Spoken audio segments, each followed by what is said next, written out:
सिंध जे वॾे वज़ीर सैयद मुराद अली शाह कराची में अमन व अमान जी ख़राब सूरत हाल जो इतराफ़ करे वरितो।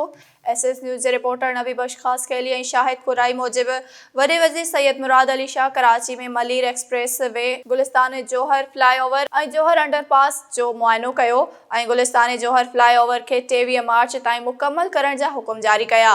उन मौक़े ते मीडिया सां ॻाल्हाईंदे सिंध जे वॾे वज़ीर एतराफ़ कयो त शहर में अमन व अमान जी सूरत हाल ख़राब आहे, पर इहा बि दावा कई त कराची में भत्ताखोरी ख़त्म थी चुकी आहे। मुराद अली शाह चयो त इहे ॾींहं हाणे विया जॾहिं आउं शागिर्द हुअसि ऐं को ईंदो हो ऐं चवंदो हो त दुकान बंदि करियो त बंदि थी वेंदा हुआ। हाणे कराची खे केर बि बंदि नथो करे सघे। ॿोॾि जे हवाले सां मुराद अली शाह चयो त अल्लाह जे तरफ़ां इहा आज़माइश हुई जेका ॿीहर बि अची सघे थी। सूबे जे 95% हिसे मां पाणी कढियो वियो आहे। कुझु इलाइक़नि में मसइलो आहे।